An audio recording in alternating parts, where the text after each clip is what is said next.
fazendo menção ao Dia dos Namorados. Tudo que foi falado aqui é muito importante, tudo que foi feito tem um significado e é preciso pensar sobre isso. E eu gostaria, eu pus ali, se puder apagar a luz lá para destacar aqui o slide que eu fiz, é importante fazer isso. Eu coloquei um tema conversando sobre o casamento. É um grande desafio uma palestra como essa. Aliás, eu quero dar uma notícia para vocês. É muito complicado, é muito complexo, no que todo assunto que diz respeito a seres humanos, a gente encontrar uma receita pronta.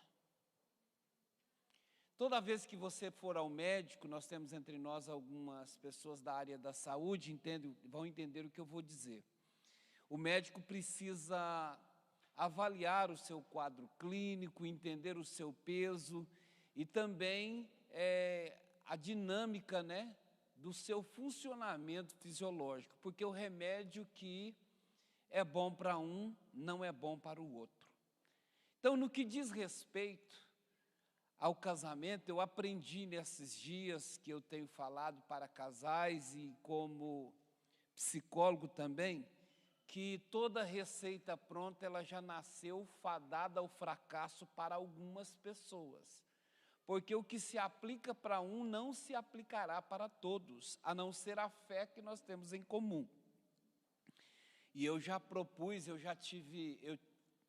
escrevi uma série de ensinos que eu intitulei como Oficina do Casamento. E de um tempo para cá eu venho propondo uma conversa sobre o casamento. Falar sobre o casamento nos propõe uma reflexão de que é preciso conversar, é preciso dialogar, porque as pessoas não são iguais, as pessoas não funcionam iguais, as pessoas não têm os mesmos objetivos e têm um grande desafio. Se você olhar para Amós no capítulo 3, embora o texto não esteja dizendo de casais, mas do contexto histórico, político de Israel, o texto diz assim: porventura andarão dois juntos, se não estiverem de acordo?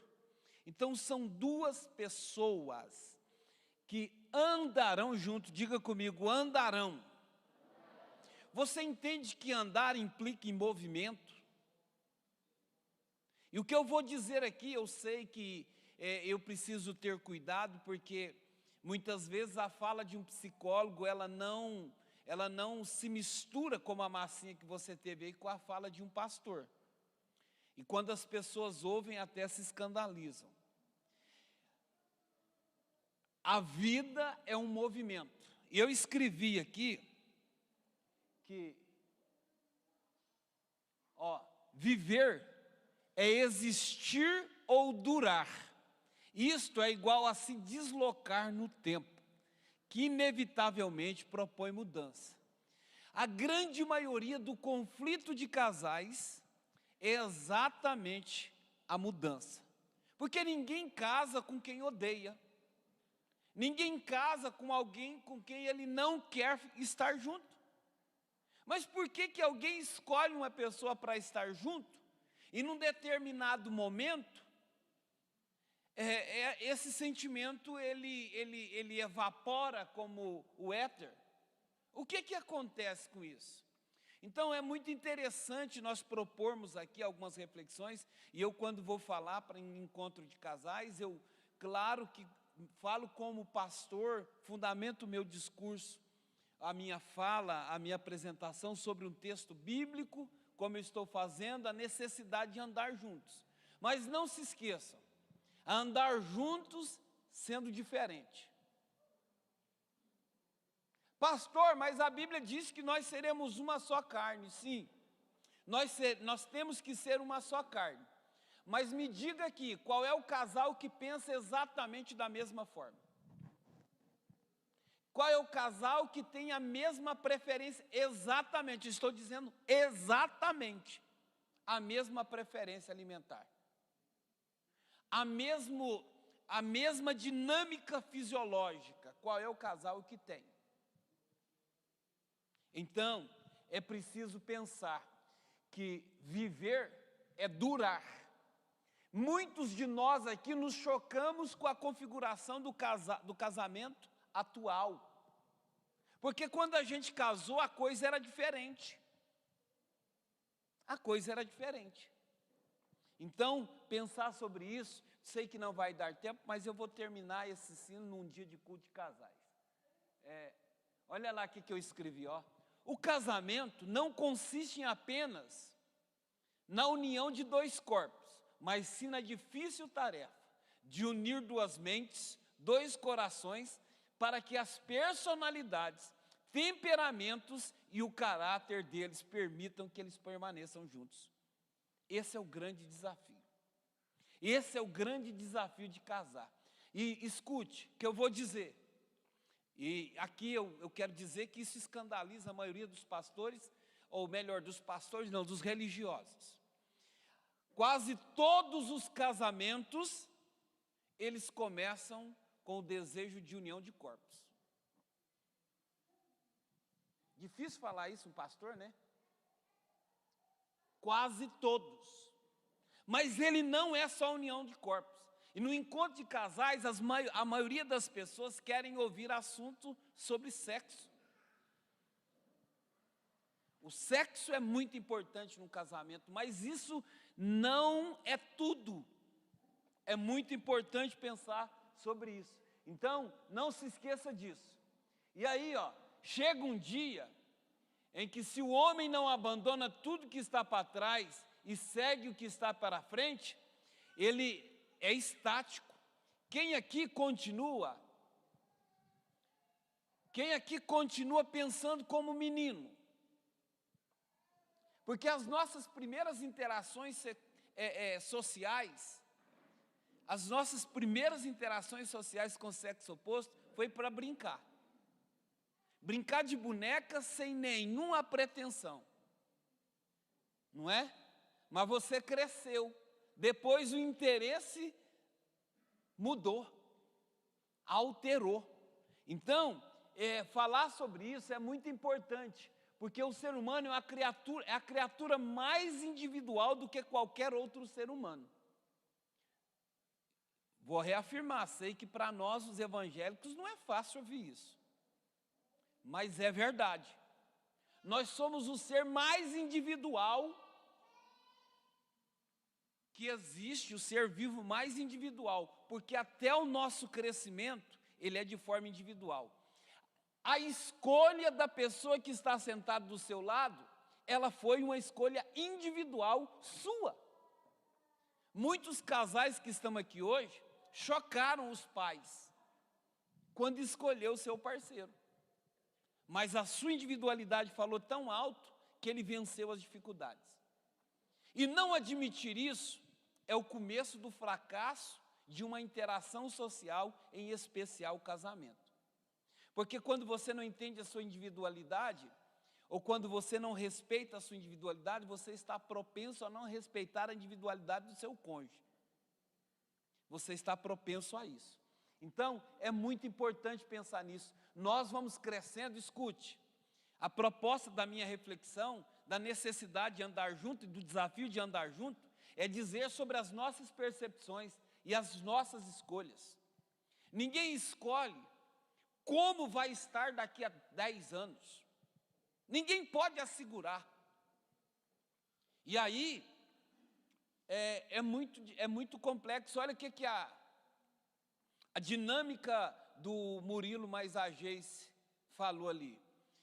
Pelo que percebe, eu estava ali bem tentando entender a dinâmica ali.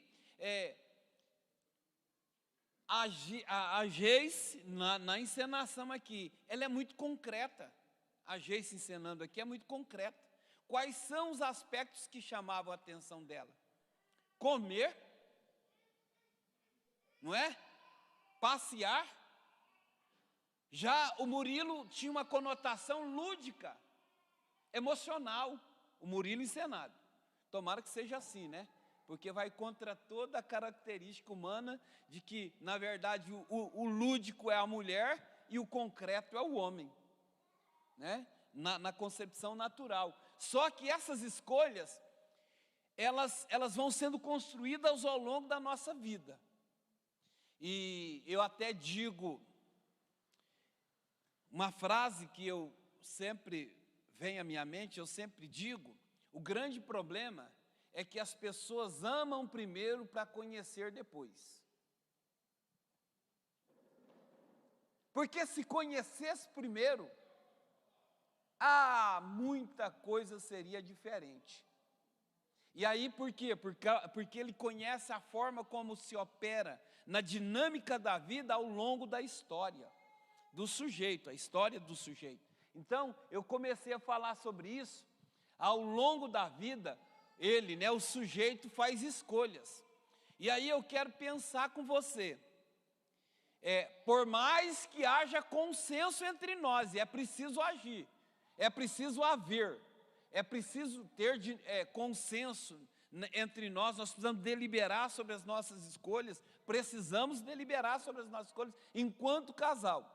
Nós precisamos deliberar sobre elas, discutir, estabelecer metas e objetivos em comum.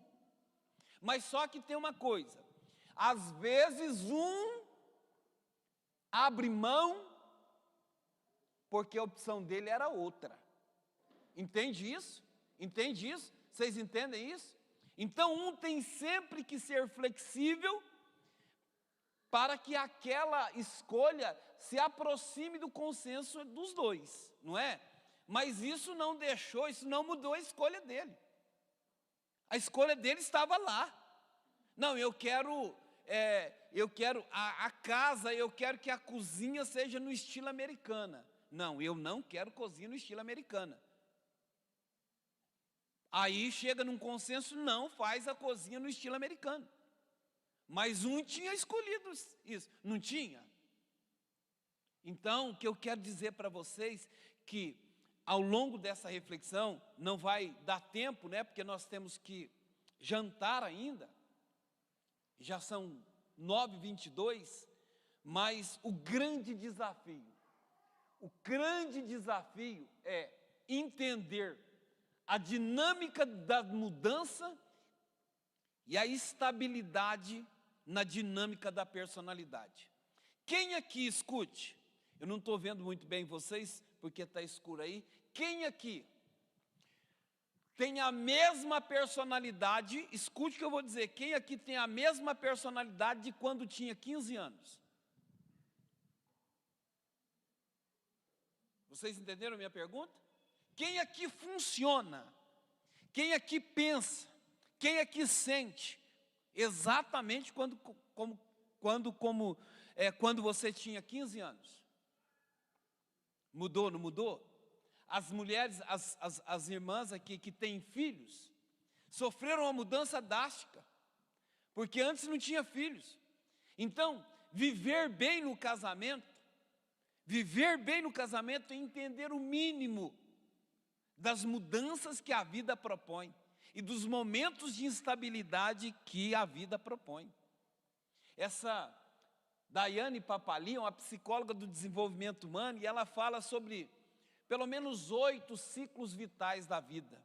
Eu queria chegar e iria explorar o ciclo vital da média das pessoas que estão aqui hoje, porque existem características, ela propõe assim, a vida é um movimento, e nesse movimento, o sujeito tem 3 vieses, ou 3 vertentes de funcionamento. Físico, cognitivo e psicossocial. Está na internet aí? Está na internet? Deixa eu falar, então eu vou falar. Se não tivesse, eu ia falar, se tiver. Aí, é preciso entender que ao longo da vida, assim como a personalidade muda, as características físicas mudam também. Você que casou, saiba que a mulher que lhe deu filhos, ela sofre uma alteração física em função da gestação. E é impossível que essa mudança não ocorra. Mas é preciso descobrir razões para continuar a funcionar sem ser decisivamente impactado por essas mudanças.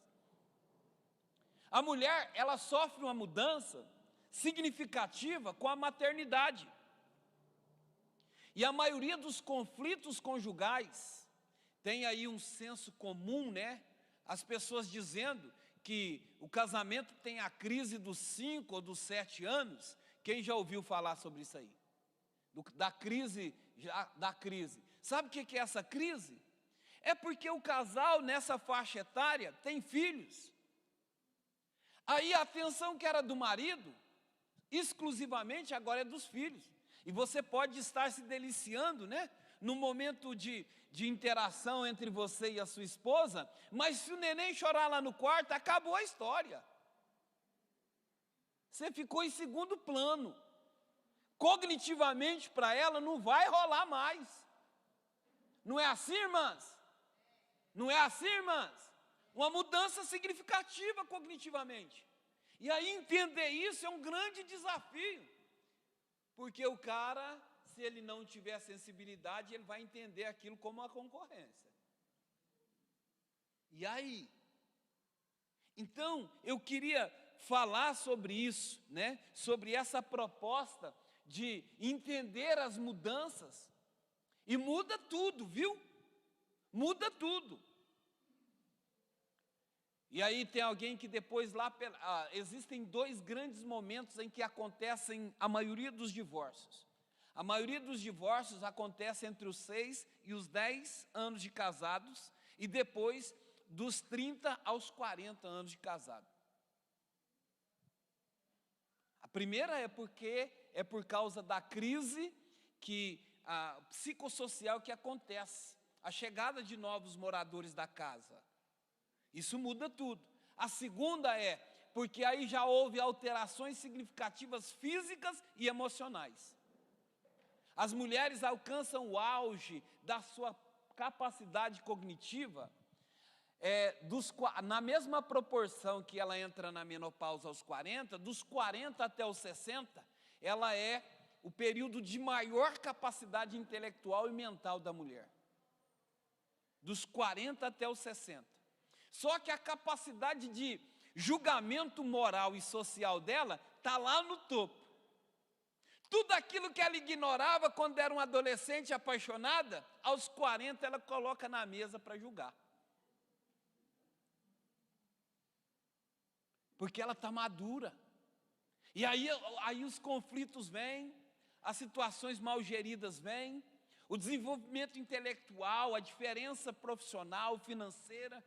Tudo isso é colocado ali com um crivo de alguém que é maduro, de alguém que já não pensa mais, né, de forma lúdica. Sabe aquela história do príncipe encantado, da minha cara metade, da música do Roberto Carlos? Preciso achar aquele cara. Aí olha alguém de longe e fala, achei o cara. Aí depois, quando chega lá perto, fala, aquele cara não existe. E não existe mesmo não, viu? Aquela música do Roberto Carlos é poesia pura. Aquele cara que acorda no meio da noite pensando em você, isso é maníaco. É um maníaco. Não tem hora nem para dormir. Imaginando que você... Não, é sério, imaginando que você está lá dormindo, repousando, aí ele acorda você lá, meu bem, acorda, é agora, ó, vamos, deixa eu dormir. É uma coisa desproporcional, não é? Então precisa pensar. E outra coisa, vai mudando a dinâmica de funcionamento da fisiologia, a coisa já não funciona do mesmo jeito. É preciso entender isso. E eu gosto muito, eu acho muito importante nós falarmos e trazermos a Bíblia para o nosso convívio. Sem oração é muito difícil, sem estudo da palavra é muito difícil, Mas ignorar os aspectos humanos da nossa existência é outro problema muito sério. É outro problema muito sério. E eu digo isso aqui porque existem muitos crentes divorciando. Existem muitas pessoas com temor de Deus, porque não conseguem gerir o conflito. Isso é sério. Meu tempo já acabou, eu propus de falar sobre isso. Eu queria falar aqui, ó. Olha lá, dos 24, falar aqui, deixa eu só voltar aqui.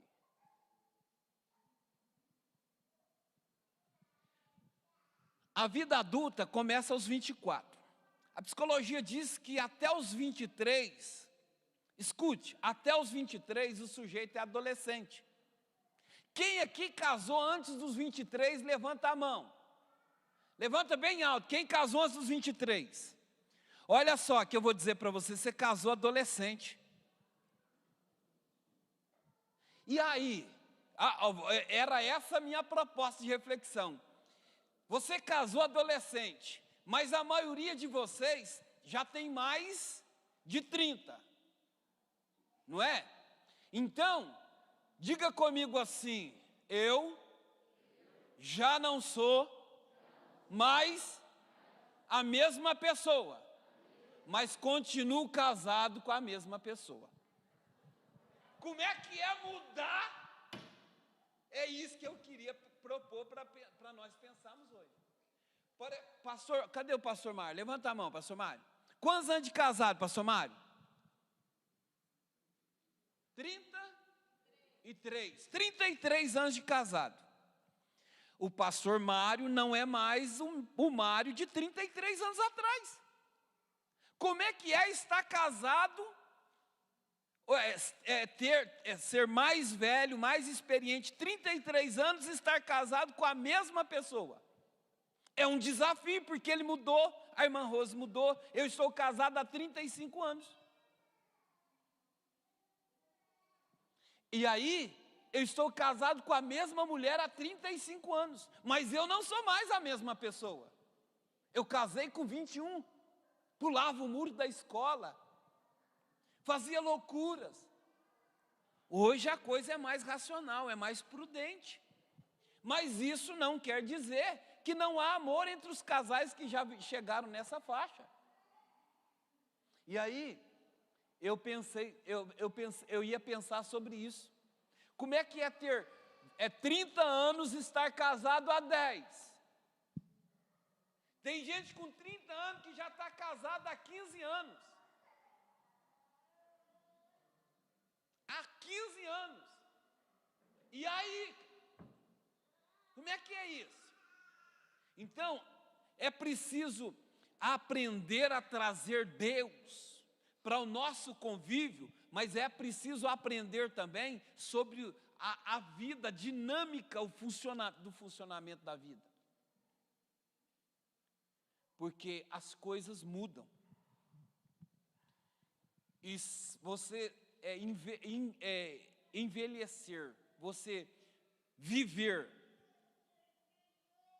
durar, como eu disse aqui, que viver é durar.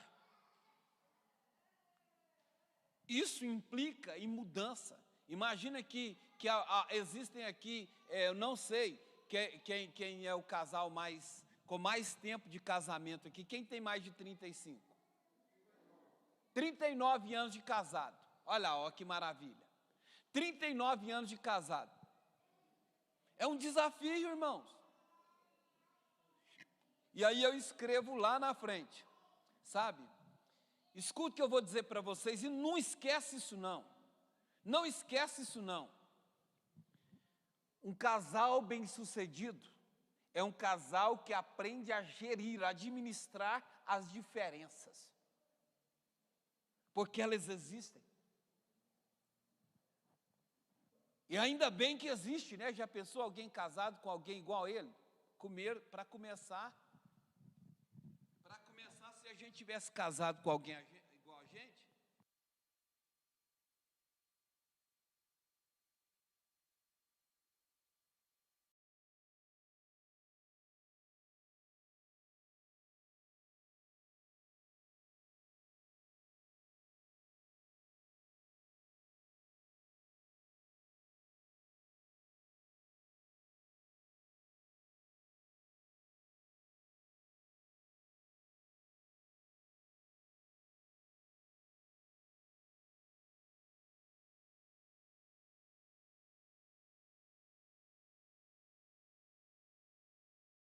a respeitar as diferenças um do outro, a pensar no que traria alegria no coração do outro. Não dá tempo de ir além, mas eu queria que você pensasse nisso. E aí é muito complexo isso aqui, mas é preciso pensar. Quantos casais aqui têm de 10 anos de casado, menos de 10 anos de casado? Menos de 10 anos de casado. Mesmo vocês já não são mais a mesma pessoa do dia que casou. Eu observo tudo. O Murilo mais a Geis, quando ele chegou ali, quando eles entraram ali, ele pôs o guarda-chuva aqui, ó, tampou ele e deixou ela para trás. Isso aí é verdade. Hã? Falta de diálogo? Eu vi, parte do teatro, eu sei. Mas, Murilo, não pensa que isso não acontece na realidade não, meu filho. Não pensa que isso não acontece na realidade não.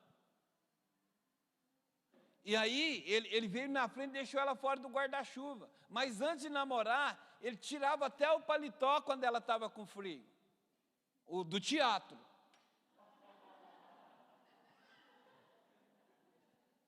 Não, mas brincadeiras à parte, mas é assim. A gente precisa, então, entender essas situações para a gente não se perder no caminho. Se a vida é um movimento e se a gente vai mudando, é preciso pensar. E hoje eu falava com alguém, vou tirar o microfone, falando para a internet, eu falava com alguém o seguinte: o grande desafio é que existem pessoas que partem de uma condição exatamente igual e alguns alcançam um desenvolvimento diferente dos outros. E aí a necessidade, é importante, quem desenvolveu, respeitar e saber lidar com aquele que não alcançou aquele índice. Mas quem não alcançou, precisa desejar ardentemente também ao crescer, para diminuir a diferença que há. E aí eu digo, em todos os aspectos. Por exemplo, existem casais que casaram adolescentes. A mulher amadureceu, o rapaz continuou adolescente. Continua com o mesmo comportamento. E alguns querem até ter a liberdade de sair com os amigos, de viver uma vida de solteiro. É preciso entender que para andar juntos é imprescindível estar de acordo. É imprescindível que as pessoas comunguem de ideais, no mínimo, parecidos. Que Deus abençoe, que nós possamos entender isso. E aí, esse negócio é sério, sabe por quê? Aqui na igreja, às vezes a moça casa, e o rapaz, porque ela não casa sozinho, mas aí, um fica crente demais, outro fica crente de nada, ou de menos. É um problema. É um problema. Então é preciso aprender a gerir essas diferenças, para andar junto, para caminhar junto, para estarmos juntos, em todos os aspectos. Aí, essa mesma Daiane Papalia diz assim, que lá pelos 45, 50, a mulher desenvolve uma característica imprescindível. Ela tem toda a atenção para os filhos, mas ela começa a olhar os pais. Então ela quer cuidar dos filhos, ela quer cuidar dos pais. Se o marido não tem essa percepção, como é que funciona? Se ele é diferente, se ele não alcançou esse desenvolvimento psicossocial, de responsabilidade com os pais. Então a diferença ela precisa ser gerida. Eu não explorei todo o assunto aqui, queria ter falado mais, mas nós entendemos a dinâmica, vamos nos alegrar com o que Deus nos proporcionou hoje, e não se esqueça, a maioria das crises, e eu digo em todos os aspectos, nas crises, as crises sociais e as crises existenciais, elas habitam na diferença. Elas habitam na diferença. Que Deus os abençoe. Pode ligar a luz, vamos colocar de pé e vamos agradecer a Deus pelo privilégio de estarmos aqui hoje. Alguém liga a luz? Dá-me a luz, por favor. Isso. E se alguém quiser fazer alguma pergunta depois, eu vou estar aqui para responder vocês. Se alguém quiser me procurar depois também, eu converso com vocês. Se alguém quiser depois fazer terapia de casais, eu atendo você também, ajudo você de forma profissional e ética, preservando aí a sua situação. Em nome de Jesus. Levante uma das suas mãos assim. Quero chamar aqui minha esposa que vai estar orando. Eu não poderia deixar de ouvi-la e propor a participação dela, porque ela é eu e eu sou ela. Lembra da massinha?